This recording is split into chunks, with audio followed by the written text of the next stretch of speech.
Salve, salve, todos aí que estão nos acompanhando. Estamos aqui no segundo episódio do Lawcast. Para quem não me conhece, eu sou o professor Fabrício Lima e estou aqui ao lado do Dr. Rafael Mendes aqui. E hoje, né, no nosso segundo episódio, estamos recebendo, não é, Rafael, uma presença ilustríssima, né? Eu acho que a gente está inaugurando o nosso podcast com chave de ouro. Mas aí eu vou deixar para o Dr. Rafael fazer a apresentação do nosso convidado. Tudo bem, gente? Boa tarde. Um prazer estar aqui com vocês. A gente inicia hoje o nosso podcast, ninguém mais, ninguém menos, com o professor Fabiano Coelho. O Instagram dele é Trabalho Notável, uma referência em direito do trabalho aí. E tenho certeza que vocês vão gostar muito desse bate-papo nosso aqui. Muito massa. Obrigado, Rafael, Fabrício, galera que está assistindo. É uma satisfação estar aqui nesse segundo episódio com vocês, né, desse projeto que vai render muito fruto para a galera do direito. Bacana, bacana. Gente, a gente trouxe, né, o nosso notável aqui, Fabiano, para discutir uma temática que hoje, né, está na ordem do dia de todo advogado e advogada trabalhista, que é o nosso direito do trabalho no Supremo Tribunal Federal. Né? Quem advoga ou quem está aí atuando na jurisdição trabalhista tem a cada dia se deparado, né, com uma judicialização. A gente tem se deparado aí, né, com inúmeras reclamações, decisões vinculantes, e isso tem afetado a atuação nossa, né, dos magistrados, dos advogados, e isso a gente vai debater aqui, a gente vai trazer algumas temáticas. Né? Nessa semana a gente teve aí uma suspensão de processo que também aí as pessoas que estão com processo em fase de execução já tem, eu tenho certeza que o Rafael aqui já tem esse problema, já está tendo essa preocupação, e é isso que a gente vai trazer. Mas antes disso, né, já vou passar a bola para o Fabiano dizer aí o que ele pensa, por que o STF está tendo essa nova, né, pelo menos a gente percebe que tem sido aberta uma nova veia aí para atuação do judiciário e que tem, aí, de uma certa forma ou de outra, interferido aqui no nosso direito de trabalho, no nosso processo do trabalho, e se tem algum motivo, o que ele espera, né, dessa nova fase aí que a gente está enfrentando e está tentando aí encontrar ainda alguma luz, né, no fim do túnel. É isso aí, né, Fabrício? Porque quando a gente fala de um processo no Supremo Tribunal Federal, parece, né, Rafael, algo muito longe da realidade do jurisdicionado, no nosso caso trabalhista, do empregado da empresa, ou mesmo do advogado trabalhista ou de qualquer área.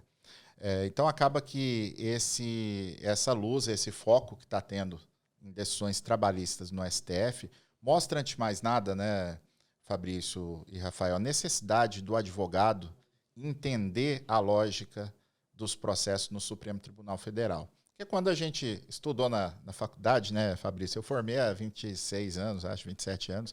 Então, a gente estudava mais, a preocupação mais era o quê? Aquelas ações de controle concentrado, de constitucionalidade, e também recursos extraordinários. Né? Então, com o passar do tempo, os filtros recursais eles foram apertando para chegar a menos processo no Supremo, mas abriu outra margem, que é exatamente a reclamação, que é um instrumento poderoso que hoje, se o advogado souber utilizar, ele só não faz chover no Supremo Tribunal Federal, né? Mas ele consegue explorar muitos temas, muitos problemas, inclusive, de tentar uma solução no Supremo.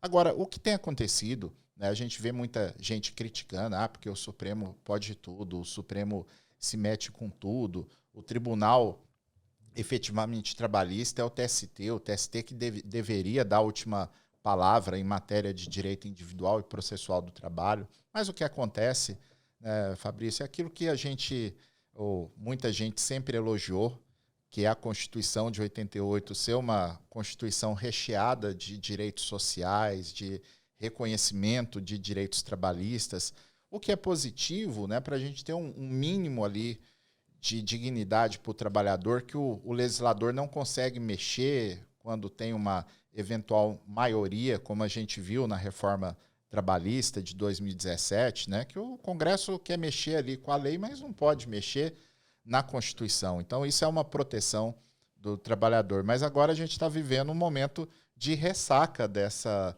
gama de direitos assegurados na Constituição, que a partir do momento em que eu tenho diversos temas trabalhistas ou às vezes até garantias fundamentais do processo que têm aplicação no processo do trabalho, isso dá espaço para que o Supremo possa agir muito largamente em questões trabalhistas, ao ponto, a gente viu recentemente, ministro do Supremo da liminar cassando acórdão da Justiça do Trabalho de reconhecimento de vínculo de advogado, que agora, recentemente, de reconhecimento de vínculo com aplicativo de transporte, né, que são situações que a gente acha até estranho, né, difícil como professor você explicar como é que o Supremo se mete numa situação dessa sem a limitação de que uma corte superior, uma corte extraordinária, não pode reexaminar fatos e provas. Então, como é que o Supremo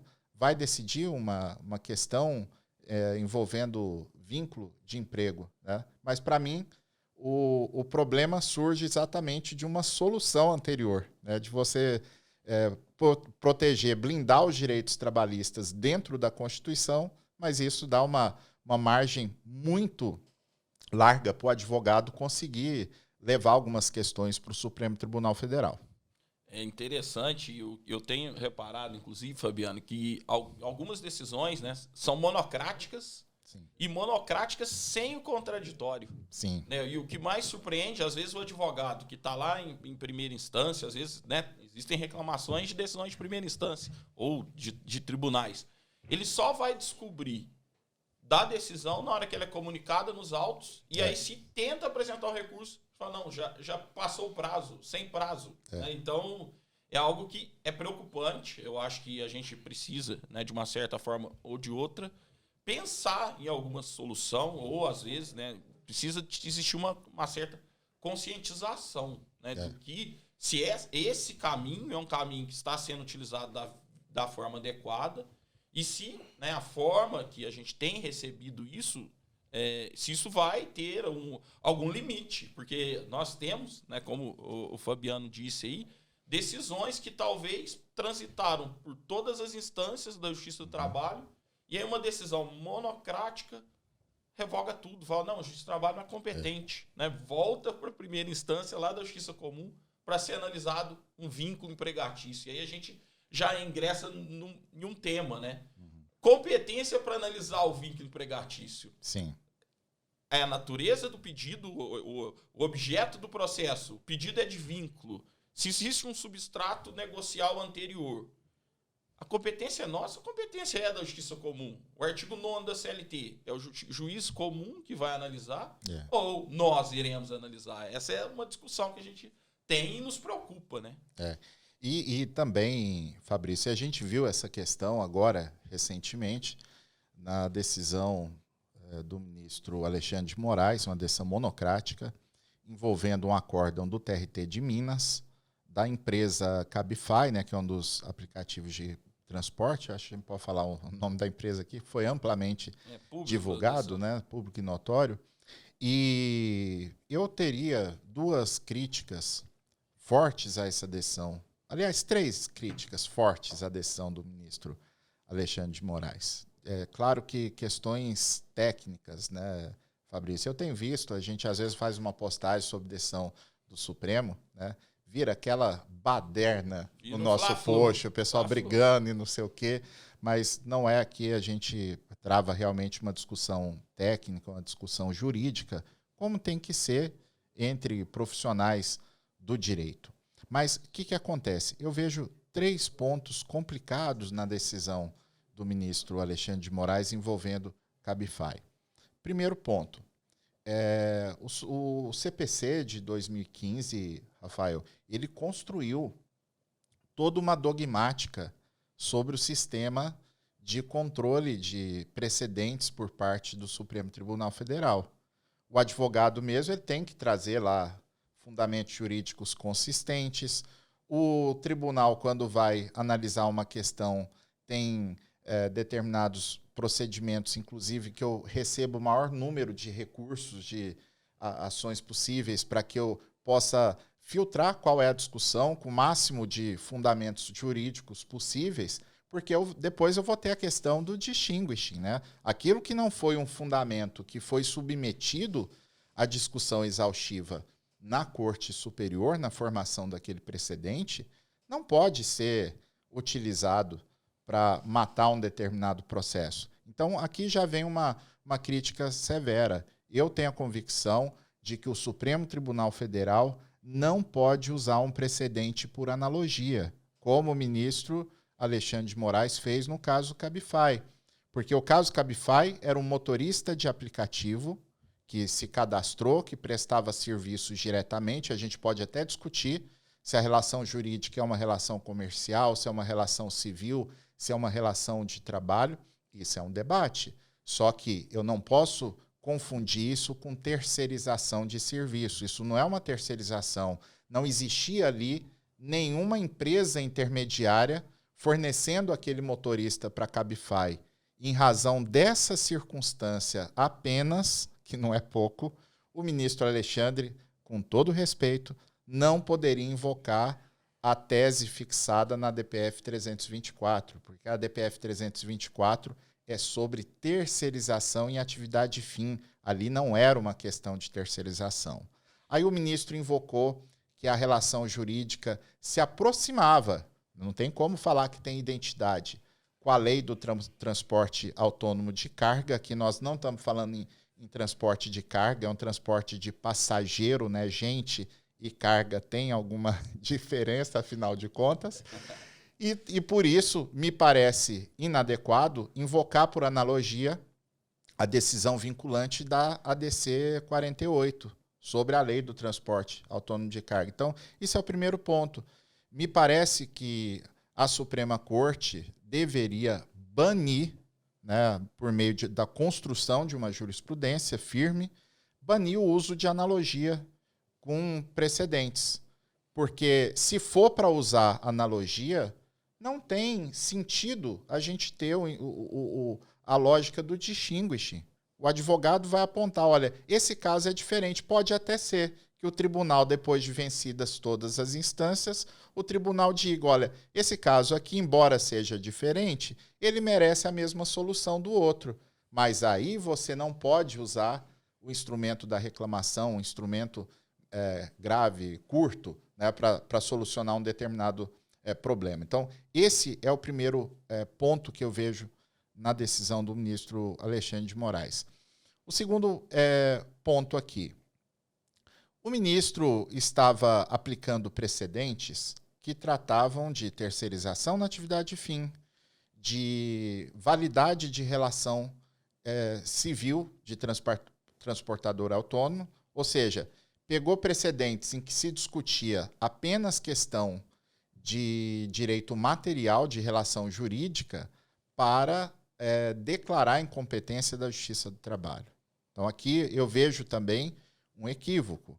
A decisão, tecnicamente, no meu sentir, teria que ser o quê? Ainda que o ministro pudesse usar a analogia que ele usou. Olha, o TRT de Minas está errado ao aplicar, ao reconhecer vínculo de motorista com aplicativo. Então, eu casso o acórdão, devolvo o processo para que o TRT decida novamente a questão em consonância com a jurisprudência invocada do Supremo Tribunal Federal, não declarar a competência da Justiça Comum Estadual. E a terceira crítica é justamente essa lógica que só a Justiça do Trabalho tem legitimidade na Constituição para declarar ou não um vínculo de emprego. Não tem sentido. A gente imagina, né, Fabrício e Rafael, o Rafael, se ele entrar com uma ação hoje para um motorista desses, Rafael, você vai ter que avisar o seu cliente, olha, nós estamos correndo aqui um grande risco, porque eu vou seguir a decisão do ministro Alexandre de Moraes, eu vou mover ação lá na Justiça Comum para tentar provar que existe aqui uma fraude, um desvirtuamento da contratação. Então, você vai entrar na comarca, esse processo está sujeito a um recurso ao Tribunal de Justiça, ao STJ, para depois de 5, 6 anos, falar, realmente, tem vínculo de emprego aqui. Agora pode ir lá para a Justiça do Trabalho julgar os pedidos de natureza trabalhista. Então, isso não tem nenhuma lógica, não só jurídica, mas também pensando em termos de política judiciária. E a sucumbência, né? Tem que contar. E se não reconhecer o vínculo na Justiça do Trabalho, fica suspensa a exigibilidade. Se eu entro na Justiça Comum, provavelmente vai ser vara civil, meu cliente ainda corre o risco de ser condenado a pagar a sucumbência ainda para o advogado da empresa. Verdade. Esse risco é real. E um outro problema que eu vejo também, Fabiano, é que a gente vai ter uma grande inflação de reclamações. Na hora que os advogados começarem a descobrir essas reclamações, né, que se torna cada vez mais... são cada vez mais noticiadas, isso. O STF vai acabar desviando o foco dele, que é um foco de analisar, fazer o controle de constitucionalidade, eles vão começar a atuar casuisticamente, né? Vai ficar resolvendo o processo e de uma forma, na maior parte dos casos, de uma forma monocrática, né? O que mais até me preocupa, eu acho que e aí a fala do Fabiano foi muito bacana nesse sentido. Mas eu acho que isso é profilático, Fabrício, porque se os advogados... Não estou aqui querendo sugerir de que os advogados se juntem para inviabilizar o Supremo Tribunal Federal. Não é isso. Mas os recados que o STF tem dado nessas decisões acaba estimulando a que os advogados usem esse tipo de instrumento. Eu mesmo tenho dito, Fabrício, eu até falei para os meus alunos recentemente, eu... quero montar uma aula especial para eles, para que eles possam explorar todas as potencialidades da reclamação, porque esse é o nosso papel como professor de advogado, né, Fabrício? Às vezes a gente não concorda de jeito nenhum com uma determinada situação, mas eu não vou deixar... Uma coisa é um livro, né? Um livro eu vou dizer aquilo que um artigo científico, eu vou dizer o que eu defendo, ainda que eu coloque os dois lados, né? Agora, a gente, como professor de advogado, meu papel não é criticar, dizer, eu não concordo, vocês não deviam usar reclamação porque ela está desvirtuando o direito do trabalho. Não, eu vou ensinar o advogado, seja de empresa, seja de trabalhador. Olha, você pode usar a reclamação com sucesso usando esse passo a passo que eu estou te entregando aqui, né? E isso, se muitos advogados acabarem utilizando esse instrumento, vai acontecer, Rafael, Fabrício, que eu já vi em várias situações, tanto no Supremo quanto no TST, de que a hora que o tribunal percebe o tamanho do problema que ele criou ao abrir aquela oportunidade para os advogados, a tendência vai ser a jurisprudência retrair, de ser mais restritiva, porque realmente os advogados vão usar.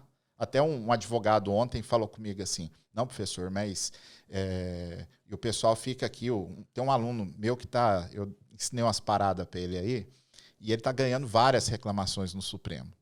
E aí ele veio me contar, falou, professor, o pessoal está me procurando para fazer reclamação no Supremo, só que eu tenho que explicar para os colegas que no Supremo não pode tudo, não é assim que funciona. Eu falei, olha, mas do jeito que está acontecendo, muito advogado acha que no Supremo pode tudo. Então, acaba que essa impressão de que eu consigo resolver, até usando por analogia, um precedente que não tem nada a ver com aquele do processo, acaba abrindo margem mesmo para essa interpretação de que no Supremo pode tudo. E na medida que os advogados usarem muito a reclamação, eu tenho certeza que os ministros vão acabar vendo a necessidade de criar alguns filtros para a própria reclamação, porque senão inviabiliza o tribunal. Entre os advogados, a gente brinca que no TST, para subir um recurso de revista, talvez até por causa desses filtros, é mais a mão de Deus do que técnica. Você acha, então, que o STF então, vai sair nesse caminho aí, depois que tiver aquele enxame de reclamações lá? Eu só discordo de um pontinho, Rafael, porque eu fiz um mapeamento, existem 6 pontos de um recurso de revista que, se o advogado souber trabalhar aquela ideia, ele dribla todos os filtros do TST, que dificilmente ele vai ficar preso no recurso de revista. Mas a ideia é essa mesmo. Eu faria uma comparação com os institutos, em especial do mandado de segurança. Eu acompanho muito a jurisprudência do TST, de ler toda semana tudo que sai de decisões colegiadas, para a gente mapear. Então, a gente vai percebendo algumas ondas, né? Aqui, em vários estados tem acontecido isso. O juiz começou a exigir planilha de cálculo para petição inicial para mostrar de onde o advogado tirou aquela conta. Uma decisão absurda, uma decisão realmente ilegal. O TST passou a admitir mandado de segurança para isso, para corrigir de pronto. Só que os advogados descobriram o caminho das pedras, começaram a usar tanto o mandado de segurança que chega num ponto que a SDI 2 do TST falou, opa, isso aqui vai inviabilizar o órgão. E a jurisprudência já voltou atrás. Falou, não, você tem que protestar e fazer o recurso ordinário. Então, acho que o caminho acaba sendo esse, de abre uma porta que ela é tão larga que o tribunal acaba tendo a necessidade de criar novos filtros. Essa semana, o STF suspendeu todos os processos em que houve inclusão de um novo devedor oriundo do mesmo grupo econômico. E a gente estava até discutindo aqui antes de começar o podcast que tem casos que realmente há inclusão de forma indevida e tem casos, eu tenho lá no escritório mesmo, principalmente tem uma execução piloto lá no escritório, que são 135 trabalhadores, em que houve fraude de execução. Como é que o senhor vê isso, a perspectiva disso? Porque aconteceu, acho que quarta-feira. Isso. Né? Rafael, essa questão é complicada. Agora, que acontece? Né? O tema 1232, e olha só, eu queria até abrir um parêntese sobre isso, porque o que eu, às vezes, critico o Supremo, dentro do que a Loman nos permite, né, Fabrício, de criticar como professor, uma crítica acadêmica. Né? Não vou adotar um discurso, vamos mandar o cabo com o jipe lá na porta do Supremo, não é por aí o papel de nenhum cidadão, ainda mais de nós que somos juízes, né, Fabrício, e temos que pugnar pela dignidade da justiça, pelo respeito às nossas instituições. Então, a questão é técnica. Eu me incomodo muito quando uma decisão do Supremo, por mais incômoda que ela seja, ou que ela não seja, que ela desvie da técnica. E nesse caso específico que o Rafael está ponderando aqui, esse tema 1232, para mim, com todo respeito, ele já nasceu maldito, tecnicamente. Por quê? Porque foi fruto de uma decisão monocrática do ministro Gilmar Mendes, que entendeu que violaria a cláusula de reserva de plenário o juiz incluir a empresa supostamente integrante do grupo econômico na fase de execução, sem que ela tenha participado da fase de conhecimento. E ferimento da cláusula de reserva de plenário, porque isso produziria uma aparente negação da vigência do artigo 513, parágrafo 5º do CPC. Agora, o grande problema disso aí é que quando a decisão questionada no Supremo, nessa decisão do ministro Gilmar, foi proferida, o novo CPC não estava em vigor. Não existia essa regra jurídica que se disse violada pela cláusula de reserva de plenário. Então, declarou-se uma violação de regra de cláusula de plenário de um dispositivo que não estava em vigor ao tempo da decisão. Então, isso realmente incomoda, né? Quando eu tenho o que, com todo respeito, seja um defeito técnico na decisão, porque é isso que acaba passando a ideia para o jurisdicionado, para a advocacia, que eu posso tudo, dando um jeitinho ali, com uma boa argumentação.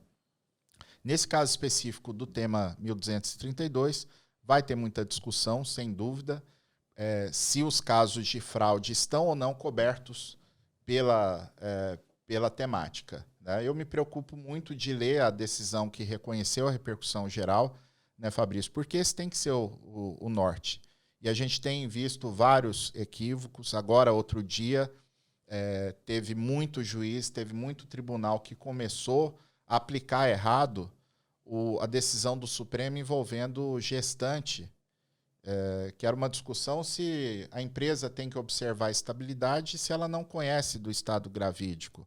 Não tinha nada a ver com contrato de experiência, com contrato a termo.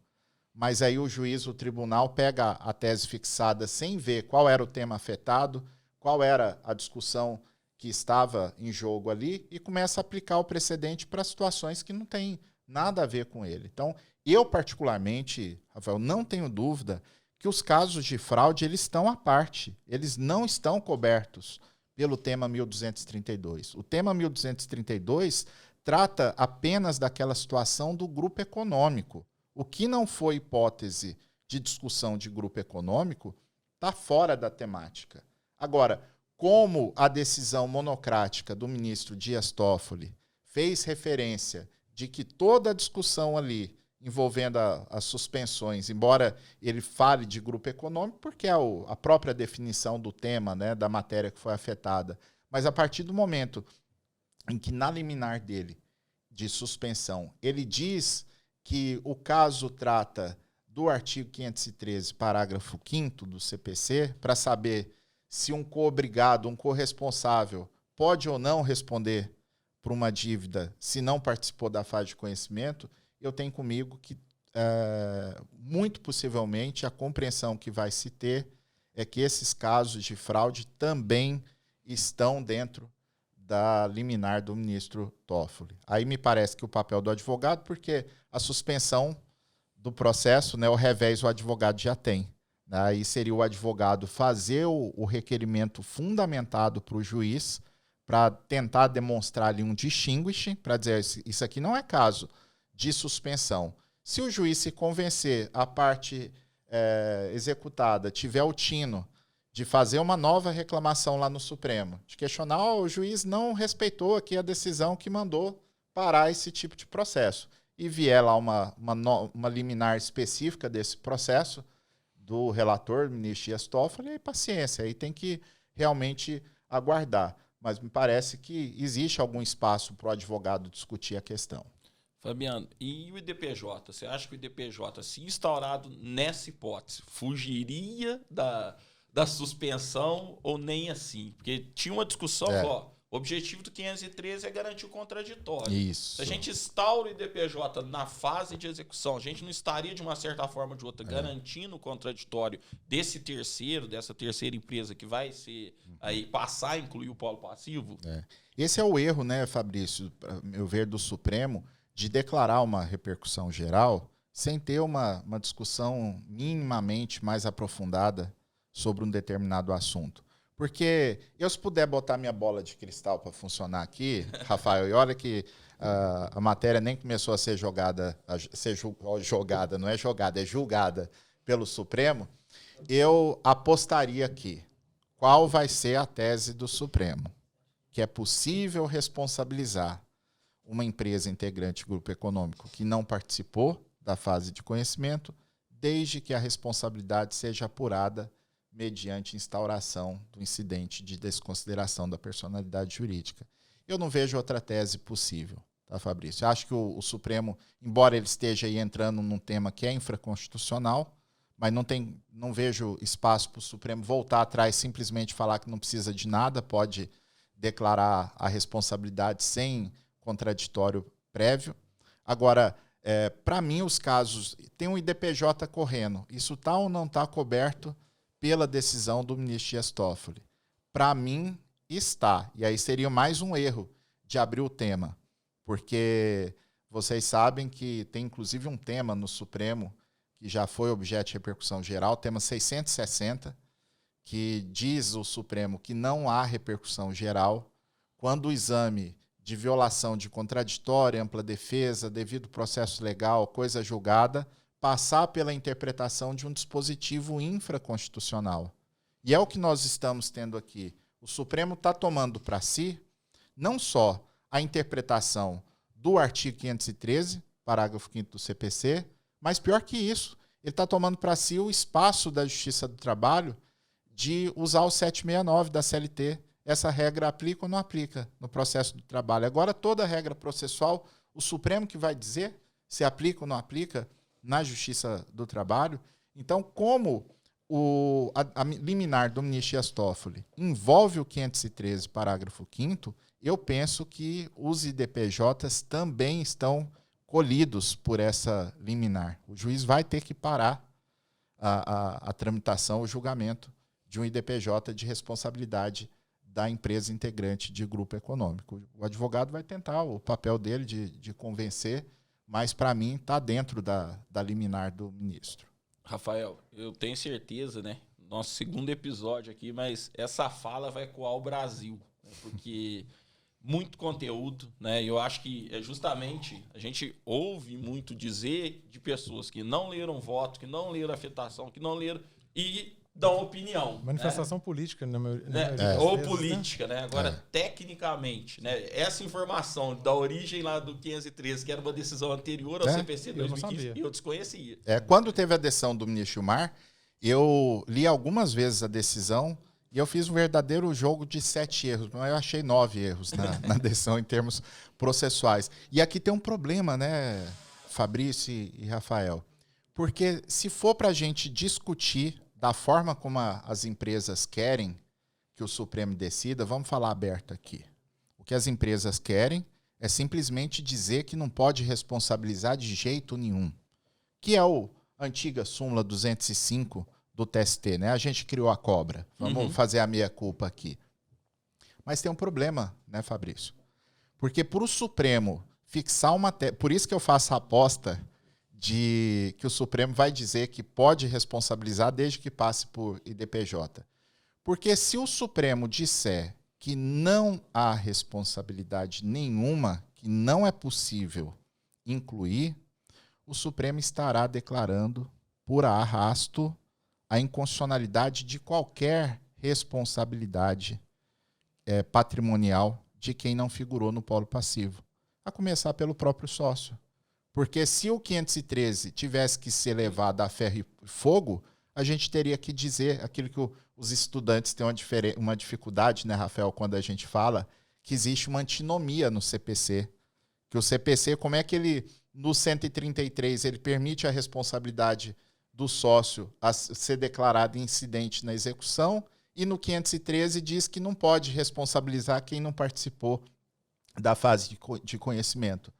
Então, esse imbróglio me parece que é um caso para o Supremo pensar melhor depois, porque realmente a porta aberta pelo ministro Gilmar, no caso específico, porque ele foi o grande responsável pela primeira decisão que acabou abrindo margem a essa discussão, abriu aí uma brecha estranha do Supremo agora dizer qual a regra aplicável ou não do CPC na Justiça do Trabalho e qual é a interpretação de uma regra do CPC. Realmente é estranho isso. O problema nós já temos. Hoje eu acredito que metade das execuções que a gente tem no escritório vão ser suspensas por causa disso aí. Sim. Aí nós temos a saída. Se eu consigo ter uma previsão de quando a empresa é insolvente. Mas tem TRT, por exemplo, que está marcando audiência para 2025. Eu não sei como que vai estar a saúde financeira dessa empresa em 2025. O nosso aqui é rápido. Né? Então, se eu faço uma pesquisa, a empresa está insolvente, na fase de conhecimento eu posso colocar 30 reclamadas no polo passivo. Só que a gente vê casos lá, eu entro com a ação agora, daqui 3 anos, quando a gente vai pesquisar, surge uma empresa nova que não existia do mesmo grupo econômico.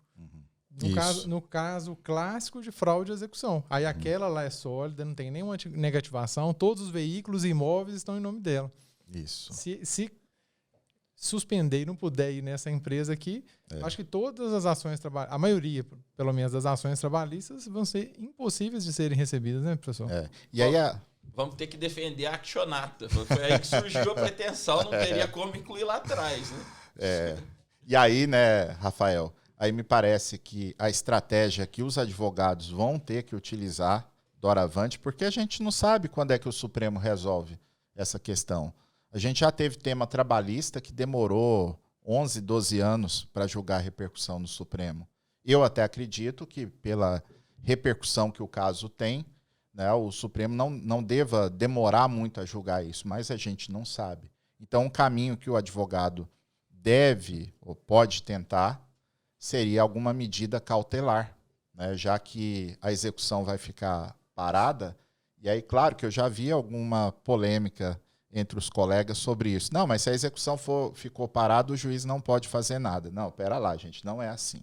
Né? As medidas cautelares, o poder geral de cautela, isso é inerente ao acesso à justiça. Eu duvido muito que seja o ministro Toffoli ou qualquer outro tribunal vá deferir liminar impedindo uma medida cautelar. O único cuidado que o advogado deve ter para não perder tempo é que hoje há uma jurisprudência, pelo menos no TST, muito firme. Por exemplo, quando eu abro IDPJ e adoto aquelas medidas cautelares, né, Fabrício, que a própria Sim. CLT prevê, eu tenho que dar uma decisão fundamentada. O juiz não pode simplesmente acolher um pedido do advogado, já que o tema pode demorar a ser julgado, eu quero aqui a indisponibilidade dos bens da empresa. Não, eu tenho que trazer ali os requisitos do artigo 300 do CPC, existe um risco da demora, existe uma plausibilidade do direito para que o juiz dê uma decisão mais robusta que não fique vulnerável a liminares, né? Então, seria um caminho possível para o advogado. É verdade que não é um caminho muito fácil, né, Rafael? Porque pode ser que a empresa integrante do grupo econômico, ou supostamente integrante do grupo econômico, hoje ela não tenha problema de caixa, hoje ela não mostre sinais visíveis de que ela esteja desfazendo o patrimônio, qualquer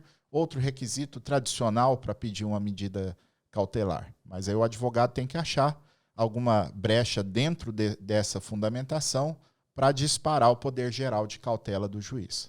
Pessoal, muito bacana o que o Fabiano disse, já trouxe mais uma estratégia aí, né? Esse podcast aqui está sendo uma verdadeira aula, né? Então, tá lá, tá afetado, tá suspenso.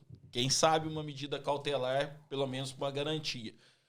A gente tem muito problema, Fabiano, às vezes eu vejo isso, até falo isso para alunos, que uma dica que a gente dava, analisa a saúde financeira. Sabe, você tem um banco Itaú, você vai incluir todas as empresas do grupo econômico do Itaú. Não tem sentido. Não tem sentido. Só que tem alguns casos que a gente vê no polo passivo 20 empresas. Qual que é o grande problema? Você vai ter uma excelente garantia para a tua execução, mas seu processo não vai terminar. Porque até você conseguir a notificação de todas. Exato. Aí talvez você vai perder uma testemunha, que a testemunha, né, já se mudou, já não tem mais interesse. Então, tem que ser muito bem planejado. E tomara que o STF decida isso logo, né? Pra gente não ficar nessa angústia, né? Porque é uma angústia agora nos nossos grupos, né, de colegas. Sim. Ninguém sabe o que faz, né?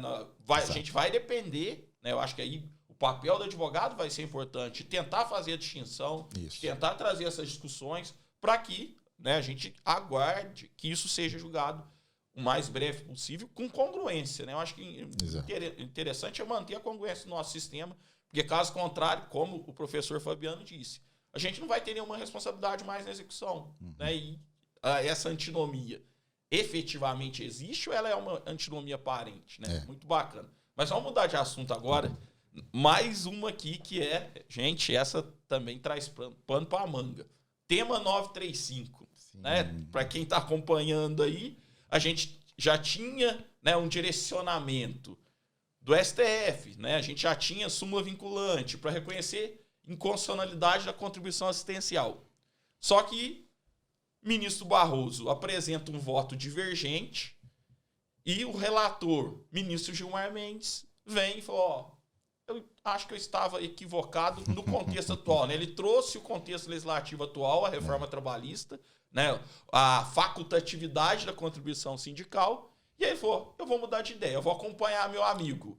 E aí a gente acaba tendo aí, também é um tema que se a gente coloca no Instagram, vira um debate que não termina nunca, né? Debate político, mas tecnicamente, aí justamente nesse sentido que o Fabiano está aqui para isso.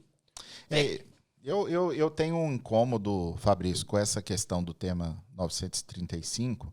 Eu penso assim, que a mudança de vetor, né, para os colegas que se lembram, o 935 trata de contribuição assistencial, que não pode alcançar trabalhadores que não sejam filiados ao sindicato, nem por negociação coletiva, né? Um dos exemplos que o próprio Supremo diz que a negociação não pode tudo, né?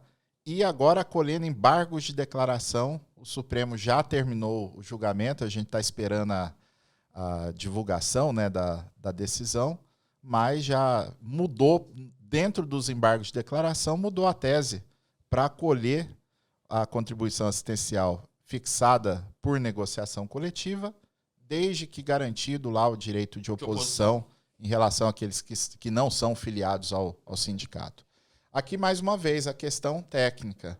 Eu tenho que é inadequado o Supremo em embargos de declaração, ter uma mudança tão radical da tese. Eu ficaria mais confortável do Supremo simplesmente, se os embargos são para efeito modificativo, ele rejeita aqueles embargos porque o mérito já foi julgado e, em seguida, ele reconhece a repercussão geral. De novo, revisita o tema. É o que o Supremo fez. Eu estava no TST na época, convocado, Fabrício, na vice-presidência, e a vice-presidência do TST cuida dos recursos extraordinários, né? Então, eu pude ter essa experiência de aprender um pouquinho, né, mais como é que funciona a dinâmica desses processos no caminho do TST para o Supremo. Nós tivemos um caso curioso no Supremo Tribunal Federal, que foi a responsabilidade objetiva em caso de acidente de trabalho. A matéria foi julgada no tema 927 da tabela de repercussão geral. O Supremo disse que não tinha repercussão geral, teve a compreensão de que aquilo ali era uma mera interpretação do parágrafo único do artigo 927, para saber se no acidente de trabalho pode aplicar a teoria da responsabilidade objetiva pelo risco da atividade da empresa. O Supremo, isso aqui não é constitucional. 5 temas depois, tema 932, a diferença foi praticamente de 40 dias. O Supremo deu a repercussão geral.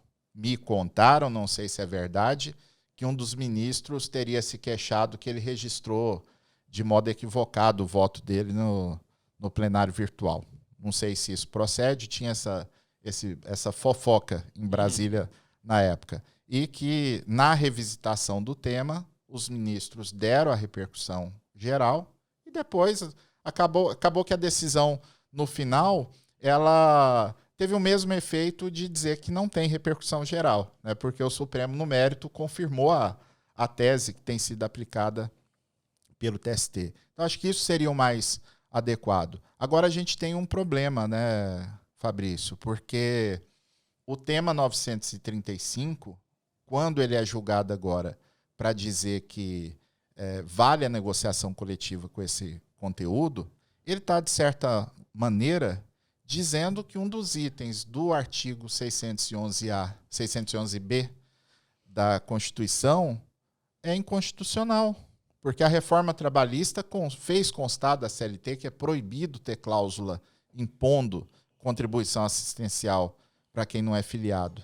Então, isso vai abrir margem, Fabrício, a muita discussão, inclusive respingando naquela decisão que eu te confesso, Rafael, para mim é o maior problema que hoje nós temos na Justiça do Trabalho, envolvendo decisão do Supremo. Mais do que tudo que a gente conversou até agora, que é o tema 1046 da tabela de repercussão geral.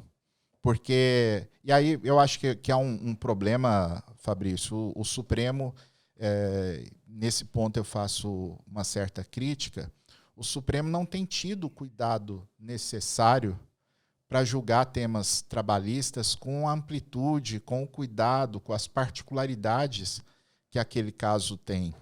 O tema 1046, que é o da prevalência do negociado sobre o legislado, é uma verdadeira bomba para a Justiça do Trabalho cuidar, inclusive para o Supremo depois cuidar de eventuais incidentes que sejam levados ao tribunal. Por que que acontece?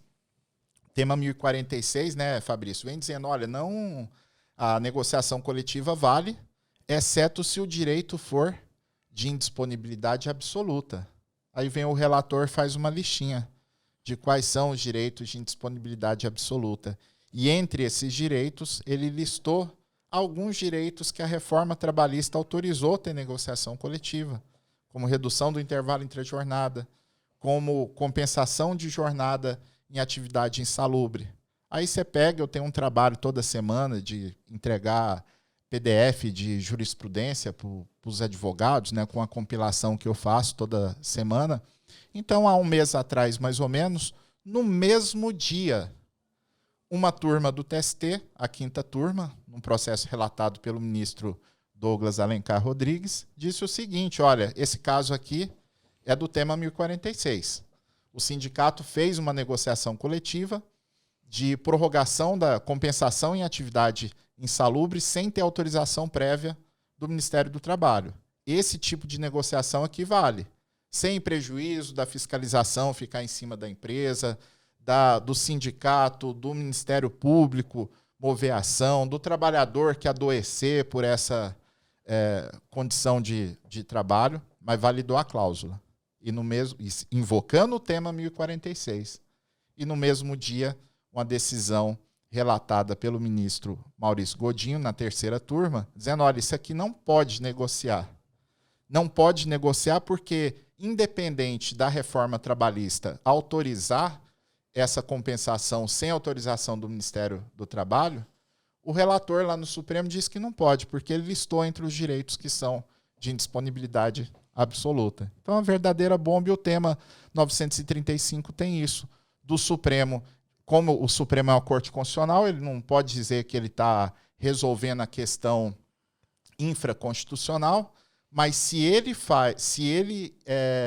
emite um precedente que contraria a legislação sem fazer nenhum tipo de ressalva, ele está dando muita insegurança jurídica. E seria função justamente contrária, né, Fabiano? E o que eu acho também, o tema 1046 abre caminho para uma enxurrada de reclamações. E eu quero ver como eles vão decidir isso em reclamações lá, porque acabou que, de uma certa forma ou de outra, mesmo tendo sido elencado alguns direitos, ainda ficou um rol em aberto. A gente tem margem. E aí essa subjetividade, quem que vai resolver? Vai ser o juiz do trabalho? Vai ser o Supremo em sede, né, de reclamação, encurtando o caminho? É algo que a gente precisa pensar, né? Precisa se repensar dessa atuação, não sei. E o Supremo não aprende, viu, Fabrício? Porque a gente já teve um precedente lá atrás em que isso aconteceu. Muitos colegas talvez nem tenham lido sobre isso, mas quando a gente mergulha no conhecimento, no domínio da jurisprudência, a gente vai sabendo esse tipo de coisa. O Supremo declarou a repercussão geral da questão da cobrança de contribuição previdenciária do período contratual reconhecido na Justiça do Trabalho, né, que é a súmula 368 do TST. Então vem o Supremo e fixa a tese. A Justiça do Trabalho, pelo artigo 114, não tem competência para executar as contribuições previdenciárias do vínculo reconhecido em juízo. Ela só pode cobrar as contribuições decorrentes das parcelas salariais deferidas em sentença. Aí a parte, acho que foi o INSS, entrou com embargo de declaração, dizendo, olha, essa tese aqui tem que ser mudada, porque o Supremo analisou a questão só na ótica da Constituição, só que a CLT foi mudada. Agora a CLT tem um artigo que consta lá expressamente que o juiz do trabalho vai cobrar as contribuições decorrentes do acordo ou do período reconhecido de vínculo, né? Qual foi a resposta do Supremo na relatoria do ministro Dias Toffoli? Não posso fazer nada, porque o tema foi afetado apenas pela Constituição e se houve uma mudança legislativa depois do tema ter sido afetado, isso não é problema do Supremo. Ou seja, o ministro passou a mensagem que o jurisdicionado teria que provocar todas as instâncias para que a matéria chegasse no Supremo.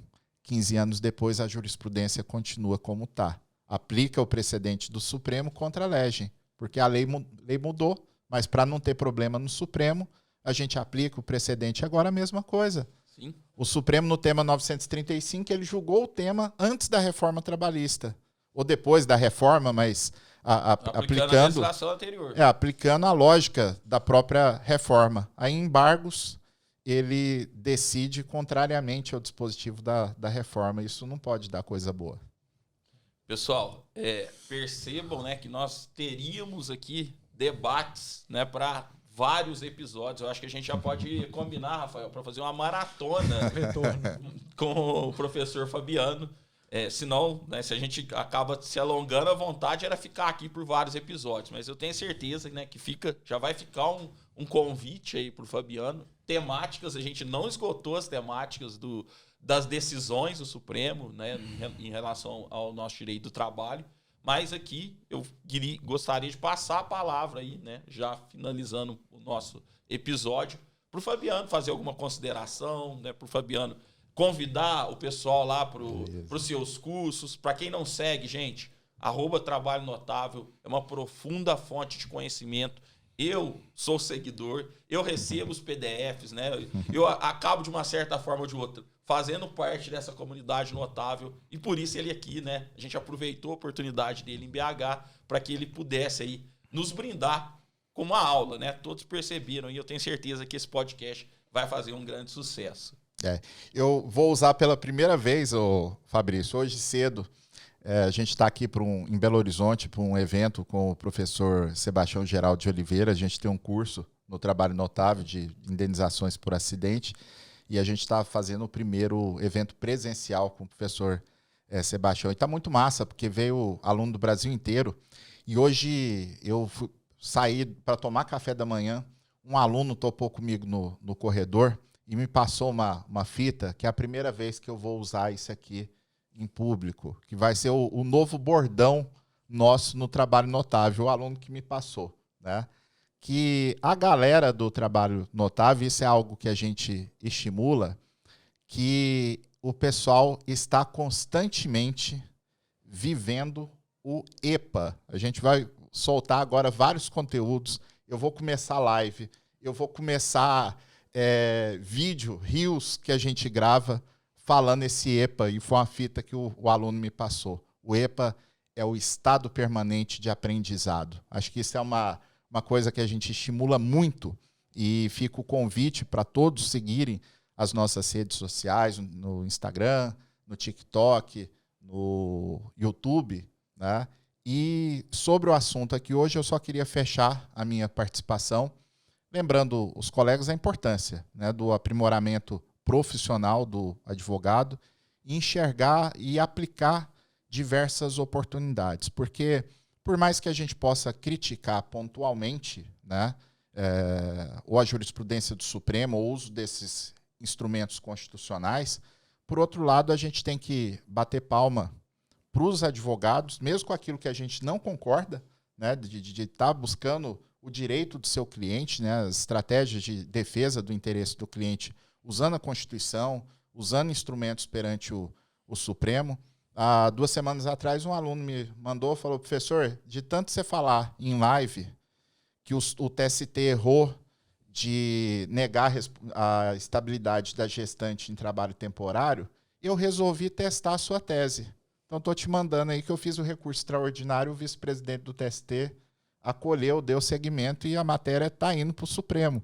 Né? Então, é muito massa, né? Você vê que aquela mensagem, né, Fabrício, Rafael, que a gente está entregando para os advogados, né? Às vezes a gente mesmo, né, Fabrício, a magistratura está depressiva. A gente entra num grupo de juiz hoje, Rafael, dá vontade de chorar. Eu tenho semanas que para eu ficar feliz, eu não entro em grupo de WhatsApp de juiz. O mesmo acontece nos grupos de advogado que eu faço parte. Exato! Imagina a época da reforma trabalhista, né? O caos que estava.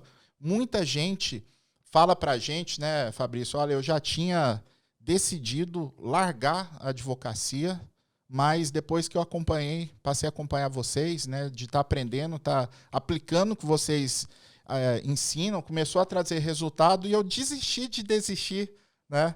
E aí eu queria só deixar uma historinha, Fabrício, para encerrar minha participação. Eu até arrepio e fico até um pouco emocionado quando eu falo disso, mas quando eu resolvi ir para o digital, foi um período conturbado. Eu fiquei 5 meses de cama com um problema grave de hérnia de disco. Eu não conseguia sentar para tomar uma refeição. Mas eu escapei lá de casa, falei para minha esposa, não, eu estou bem aqui, estava nada, estava morrendo de dor, fiz que estava bem, para ir em Brasília, num evento do Érico Rocha, que eu sou mentorado dele já tem mais de 3 anos, e um evento massa, tá? Eu não tinha lançado curso nenhum, eu estava começando meu Instagram, né? E eu com dor, eu tive que deitar. Eu assisti o evento todo deitado no auditório, porque eu não aguentava ficar sentado. E aí veio o Rodrigo Correia, o pessoal conhece ele no digital como Bigode. Então ele passou no final da palestra dele uma mensagem que eu quero deixar para a galera de vocês aqui, viu, Fabrício e Rafael. Ele disse, olha, porque aí era um momento final do evento que eles separaram. o pessoal que já lançava curso tinha resultado, foi para uma outra sala, e eu que estava na galera do 0 resultado, fiquei ali naquele espaço, né? E o Rodrigo disse assim para a galera, olha, eu sei que todo mundo que está aqui não tem resultado, desconfia de si mesmo, porque acha, pô, será que isso aqui é para mim? Não deu certo ainda, não virou. E eu só queria falar uma coisa, que quando você chegar no seu limite, de achar que está na hora de jogar a toalha, lembra das centenas, das milhares de pessoas que você vai privar com a sua mensagem, você vai privar com a transformação que você pode ser capaz de gerar na pessoa se você desistir agora. Então, isso é uma coisa que eu lembro todos os dias, quando eu vejo uma decisão que me aborrece, quando eu vejo uma situação que me cansa, que me chateia, ou na área jurídica, ou mesmo nos cursos, ou no tribunal, para que a gente sempre ande de cabeça erguida, levando a nossa missão, fazendo o nosso trabalho, porque muita gente precisa da gente no Brasil e a gente não pode esmorecer. Queria agradecer, professor Fabrício, a oportunidade de estar aqui do meu lado novamente. Professor Fabiano, eu já acompanhava pelo Instagram. Quando o Fabrício falava que era uma eterna fonte de conhecimento, eu não imaginava que fosse tanto. A gente está desde a hora do almoço, né, Fabrício? Só absorvendo o conhecimento aqui. É muita coisa. Dá para gravar aqui uma série da Netflix, né? Não é nem um podcast só não, né? Professor Fabiano, muito obrigado pela oportunidade de aprender com o senhor aqui. Tá? Eu tenho certeza que todo mundo vai adorar o podcast com a presença do senhor aqui. Obrigado mesmo. Valeu, eu que agradeço e desejo pleno sucesso a esse projeto massa que é o Lawcast. Antes de finalizar, gente, aí uma brincadeira que a gente havia comentado aqui antes, né? A gente vê alguns podcasts aí, as pessoas contratam conversando consigo próprio para ter recortes. Eu tenho certeza que esse aqui vai render muitos recortes aí do professor Fabiano, e esse é um podcast verdadeiro. Então, guardem isso, acompanhem os próximos episódios, agradeço aí, peço àqueles que gostaram, que divulguem, ajudem aí a gente continuar o nosso Lawcast. Mais uma vez, agradeço aqui ao Dr. Rafael, ao amigo Rafael, e agradeço ao professor Fabiano por essa aí aula que tivemos hoje. Até o nosso próximo episódio.